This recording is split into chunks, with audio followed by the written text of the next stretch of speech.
दुनिया में पाकिस्तान को सबसे करप्ट ममालिकों में शामिल किया जाता है, लेकिन ये पाकिस्तान की आवाम की मेहनत और मजदूरी का फल नहीं है। ये पाकिस्तान के हुक्मरानों का, उनके सियासतदानों का, उनके ब्यूरोक्रेट्स का फल है। आज हम बात करेंगे एनआरओ, उनकी बेनिफिशरीज पे। हमारे साथ स्टूडियो में है engineer Mohammad Rafiq, who's an advocate, also minister of Kachchi Abadis and special initiatives, government of Sindh, और doctor Arif Alvi, secretary general Pakistan Tehreek Insaf और डेंटल सेट, मैंने सुना है। तो आप दोनों मुझे बताएं कि ये इतनी शर्मनाक बात है कि किसी भी इंसान जो हमारे गवर्नमेंट में बैठे उनके खिलाफ इस तरह की चार्जेस हो, और अपने ही लॉ मिनिस्टर आके ऐसे लिस्ट उठा के कहते हैं कि जी एनआरओ के बेनिफिशरीज और ऐसे करें, और किसी ने रिजाइन नहीं किया है। अगर किसी और दुनिया के किसी और मुल्क में शक पड़े तो रिजाइन करते हैं, और जब वो इनोसेंट हो जाते तो वो वापस आ जाते हैं, अगर वो गिल्टी है तो वो हमेशा के लिए चले जाते हैं। Thank you Isha. पहली बात तो ये कि मैं समझता हूँ कि जो कॉन्स्टिट्यूशन की आर्टिकल 63 है जो डिसक्वालिफिकेशन की, उसके मुताबिक जो है उसकी एलिजिबिलिटी चैलेंज होती है कि अगर किसी भी कोर्ट से कन्वेक्शन है या कन्वेक्टेड है तो उसकी एलिजिबिलिटी उसी पर इफेक्ट करती है। अगर जहाँ कन्वेक्शन नहीं है तो he is eligible for as a candidate. की बात नहीं कर रहे हम, एज ए कैंडिडेट। यहाँ एक मोरालिटी होती है, एक डिसेंसी होती है। आप किसी भी दुनिया के मुल्क में जाए जो सिविलाइज कहा जाता है, जो कहते हैं कि जी हम जमहूरी निज़ाम से चलाते। इंग्लैंड में हमारे ही एक पाकिस्तानी पाकिस्तानी ओरिजिन के एक मेंबर ऑफ पार्लियामेंट, उनको मिनिस्टर बनाया गया था। अच्छा, उनके खिलाफ देयर वाज अ केस कि उन्होंने ज़्यादा एक्सपेंडिचर किया, ये किया वो किया, उन्होंने रिजाइन किया। रिजाइन किया पहले शाहिद मलिक की मैं बात कर रही हूँ। ही रिजाइंड जब वो पूरी इन्वेस्टिगेशन ख़त्म हो गई और वो फिर उन्होंने कहा कि उन्होंने ओवरस्पेंड नहीं किया, उनको वापस वजारत दे दी गई, लेकिन उस वक्त तक वो तो रिजाइन कर दिया। देखें आप उन वो शाहिद मलिक, एक तो शाहिद मलिक उनका नाम है, की बात कर रही हैं। पाकिस्तान की जमीन से उनका ताल्लुक है, तो अगर वो कर सकते हम क्यों नहीं कर सकते? समझता हूँ आप उन डेमोक्रेटिक मुल्कों की बात कर रही हैं जहाँ डेमोक्रेसी और एजुकेशन रेट 100% है। आप एक इंजीनियर भी है और आप एक एडवोकेट भी है। जी। आपकी तो तालीम अच्छी है, आपकी एजुकेशन रेट बहुत अच्छी है। देखें, आप एक डेमोक्रेट भी है। आप बताएं, अगर ये आपके खिलाफ होते आप रिजाइन करते? हमारे अगर आपके खिलाफ केस होता आप रिजाइन करते? देखिए, इस मुल्क में होते तो मैं नहीं करता, क्योंकि जहाँ पॉलिटिकल मोटिवेटेड केसेस हो, जहाँ इंतकाम हो, जहाँ विक्टिमाइजेशन हो, और मैं यूके में होता मैं रिजाइन जरूर करता। पॉलिटिकल मोटिवेटेड अगर आप बात करें, लेकिन जब आपने एक घर तस्लीम कर दिया कि ये घर मेरा है, जब आपने $60 मिलियन तस्लीम कर दिए कि ये मेरे हैं और ले लिए, तो शॉली वो पॉलिटिकली मोटिवेटेड केस। देखें, सबसे पहली बात तो ये कि जो रेफरेंसेस आए, हम पहले तो ये बात करेंगे कि वो रेफरेंसेस जो मोहतरमा के अगेंस्ट भी आए, PIA रेफरेंस केस, जहाँ जो है वो भी केसेस थे जो मोहतरमा के खिलाफ बनाए गए। कुछ केसेस ऐसे हैं जो कि मैं समझता हूँ कि कोर्टों में जो चल रहे थे, और आसिफ अली जरदारी उन केसेस पर जो है वो बेल आउट हुए हैं और ज़मानतों पर हैं। और जब NRO आया, जब यहाँ NRO आया, तो वो कौन से लोग थे जो कि परवेज़ मुशर्रफ के तमाम काले कवानीन को 70वीं तरमीम में जो है उनको जो है वो तमाम कवानीन को उसको तहफ़्फ़ुज़ दिया और उनको जो है कॉन्स्टिट्यूशनल जो है कवर दे दिया गया।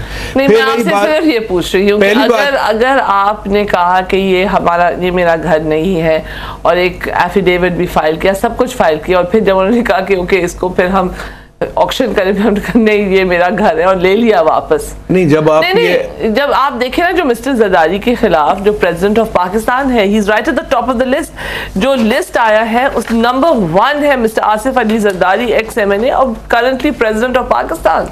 देखिए, सबसे पहली बात ये कि चार्टर ऑफ डेमोक्रेसी क्यों साइन हुआ, क्या बात है? अगर आप मुझे बताएं कि 2 केसेस है, एक में $60 मिलियन वापस दिया गया है, एक में $1 मिलियन का एक घर है जिसको सब लोग सरी महल बुलाते हैं। देखिए, उसके जो रेफरेंसेस थे। अच्छा, हमारे पास लाइन पे है Khawaja Asif. I am going to come back to you. अस्सलाम वालेकुम।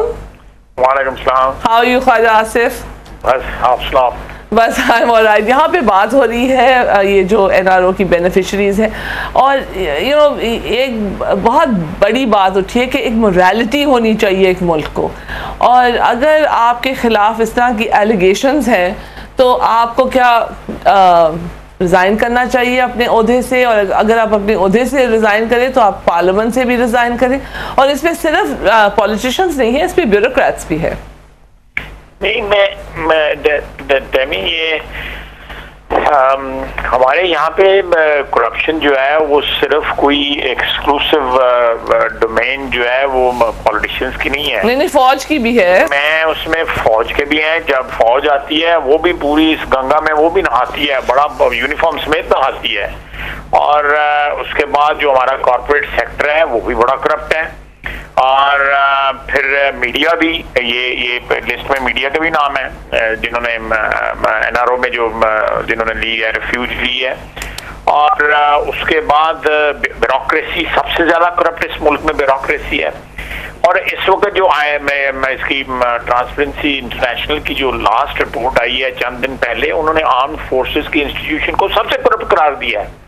ये अगर आप उसमें ये सब सही है, हम आपसे डिसएग्री नहीं कर रहे, लेकिन करप्शन एक तरफ हो, 2 तरफ हो, 10 तरफ हो, लेकिन करप्शन है। नहीं, करप्शन मैं समझता हूँ कि पाकिस्तान में कोई ऐसा वक्त आ गया है, मैं समझता हूँ कि ये जो NRO का जो सिलसिला हुआ है ये एक कैटलिस्ट बनेगा एक ऐसे कानून के लिए, एक ऐसी एनवायरनमेंट के लिए जिसमें पाकिस्तान में करप्शन जो है वो इस तरह लोग स्कॉट फ्री नहीं जाएंगे। अब देखिए, पॉलिटिशियंस जो है, जो करप्ट पॉलिटिशियंस है, उनको लोग वोट भी देते हैं।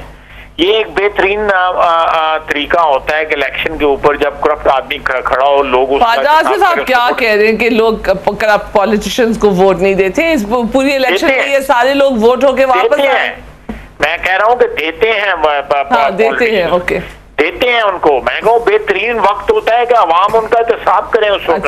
लेकिन अवाम उनको वोट देते हैं, उनको असेंबली में ले आते हैं। अब देखे ना, ये वज़रा जो NRO में आए हैं जिनके ऊपर ये इल्जाम थे करप्शन के, और जो पॉलिटिशियंस जो ये 34 इस लिस्ट में शामिल हैं, उनमें बहुत से इलेक्टेड इस वक्त मेंबर्स हैं, सिटिंग मेंबर्स हैं नेशनल असेंबली के। लेकिन आप ये बहुत इंटरेस्टिंग बात आपने उठाई, और मैं ये मेहमानों से भी यही सवाल करूंगी कि अवाम का आपने एहतसाब का बोला है, अवाम एहतसाब करेगी, लेकिन शायद अवाम एहतसाब नहीं करती, बिकॉज अवाम को पता है कि एहतसाब और कहीं नहीं हो रहा है। और अगर इदारों में एहतसाब नहीं हो रहा है, कोर्ट्स के थ्रू नहीं हो रहा है, पार्लियामेंट के थ्रू नहीं हो रहा है, पॉलिटिकल पार्टीज खुद अपना एहतसाब नहीं कर रहे, तो अवाम सोचती होगी कि चलो हम कुछ कर ही नहीं सकते। नहीं, मेरा ख्याल है कि अवाम जो है वो सबसे ज्यादा पोटेंट जो एहतसाब जो है वो अवाम कर सकती है। देखिए, आज जो NRO जो है असेंबली में जिस तरह NRO को शिकस्त हुई है, जिस तरह अवाम हुकूमत को जो है इस इशू पे पसपाई इख्तियार करनी पड़ी है, रिट्रीट करना पड़ा है, वो अवाम का प्रेशर था। जो लोग बाहर बैठे हुए हैं, मीडिया के जरिए अवाम जो है अपने आप को जो है वो उसका इजहार कर रही है अपनी ख्वाहिशात का, और ये सेंसिटिव है, पार्लियामेंट के मेंबर्स भी उससे, और तमाम पार्टियों ने मिलकर मुखालफत की और हुकूमत को जो है NRO के ऊपर जो है वो भागने में मजबूर किया। और आज सारे नाम सामने आए हैं, 28 के बाद जो है ये अदालतों का सामना करेंगे ये सारे लोग जो है। सो एक प्रोसेस चल निकला है, लेकिन इसको इंस्टीट्यूशनलाइज करने की जरूरत है टैमी, कि अब जो अकाउंटेबिलिटी बिल आ रहा है वो एक टूथलेस लॉ है जो बार बार हमारे प्रोटेस्ट के कमेटी जो है उसको बार बार उस लॉ को एक तो सिर्फ और सिर्फ सियासतदानों के लिए बना रहे हैं, और वो भी 3 साल के बाद उनको इम्यूनिटी हो जाएगी। तो 5 साल ही हो गया? नहीं, आप 5 साल हो गए, लेकिन अभी भी वो फाइनल शेप नहीं इख्तियार उसने की। कुछ उन पहले सारे बेलेबल थे, अब कुछ नॉन बेलेबल किए हैं, लेकिन उसमें तमाम कैटेगरीज जो है ना वो इंक्लूड करने की जरूरत है। उसमें कॉर्पोरेट सेक्टर भी आना चाहिए, उसमें फौजी जर्नैल भी आने चाहिए, उसमें